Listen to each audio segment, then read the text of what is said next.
ஃபேன்ஸுக்குமே ரொம்ப ஒரு சந்தோஷமான ஒரு விஷயமா தான் இருக்கு. ஏன்னா 2 வருஷம் கழிச்சு அஜித் சாரோட படம் வந்து தியேட்டர்ல போய் பார்க்க போறோம்.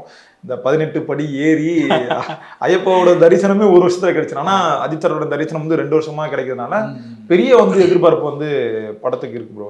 ஆக்சுவலா விஜய் சார் வந்து ஒரு அந்த மாநாட்டுல சொல்லியிருப்பாரு. என்னுடைய கரியரின் உச்சத்தை விட்டுட்டு வரேன்னு சொல்லியிருப்பாரு. ஆக்சுவலா இப்ப அஜித் சார் எதுவுமே பண்ணல. ஆனா இங்க பாத்தீங்களா புக்கிங்ஸ் எப்படி இருக்குன்னு. இப்ப கலெக்ஷன் புக்கிங் கலெக்ஷனே ஒரு 30-40 கோடி போகுன்ற அளவுக்கு சொல்றாங்க. இப்ப இது ரெண்டுத்தையும் பார்த்தா எது கரியரின் உச்சம்னு நமக்கு தேர்ந்தெடுக்கிற மாதிரி ஆயிடுச்சு. அந்த ப்ரீ புக்கிங் இப்போ புக் மை ஷோல சரி, டிக்கெட்லையும் சரி, எல்லாருமே போட்டுட்டு இருக்காங்க. கோட்டை தாண்டிடுச்சா, லியோ தாண்டிடுச்சா, எது இது வரைக்கும் அதிக டிக்கெட் புக் ஆயிருக்கு, அந்த ப்ரீ புக்கிங்ல அட்வான்ஸ் புக்கிங்ல எது ரெக்கார்ட் பிரேக் பண்ணிருக்குன்னு சொல்லிட்டு ஆளாளுக்கு ஒரு விஷயம் போயிட்டு இருக்காங்க. அபிஷியல் ரிப்போர்ட் தெரியாதனால நம்ம அதை பத்தி பெருசா பேச முடியாது.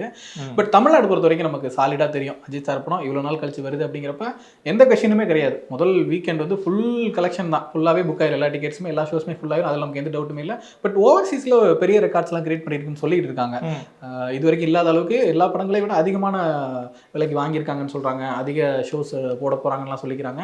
பட் ஒரு விஷயம் நம்ம கிளியரா சொல்லலாம். பெங்களூர்ல வந்து இது வரைக்கும் இல்லாத அளவுக்கு 1000+ ஷோஸ் போடுறாங்களாம் விடாமுயற்சிக்கு. ஒரு டாப் ஸ்டாருக்கு இணையான ஒரு இதுன்னு சொல்லியிருக்காங்க. அங்க கர்நாடகால இருக்க ஒரு டாப் ஸ்டார். ஆமா, அதுக்கு இணையான அளவுக்கு ஷோஸ் போட்டிருக்காங்கன்னு சொல்றாங்க. அது அந்த ஷோஸ் அதிகமா போடுறாங்கன்றத கேட்கும்போது சந்தோஷமா தான் இருக்கு. ஓகே. பட் நீங்க டிக்கெட் புக்கிங் போய் பார்த்தோம்னா பெரிய அளவுல ஃபுல் ஆகல. நீங்க வந்து புக் மை ஷோல பெங்களூர் சூஸ் பண்ணிட்டு விடாமுயற்சி போய் பார்த்தீங்கன்னா ரொம்ப கம்மியான சீன்ஸஸ்ல மட்டும் ஷோஸ் மட்டும் தான் ஃபுல்லா இருக்கு. நிறைய இடங்கள் ஃபுல் கிரீனா இருக்கிற மாதிரி இருக்குது. மேபி இனிமே தான் புக் ஆகுமா இல்ல அது எப்படி புரிஞ்சுக்கிறேன்னு தெரியல.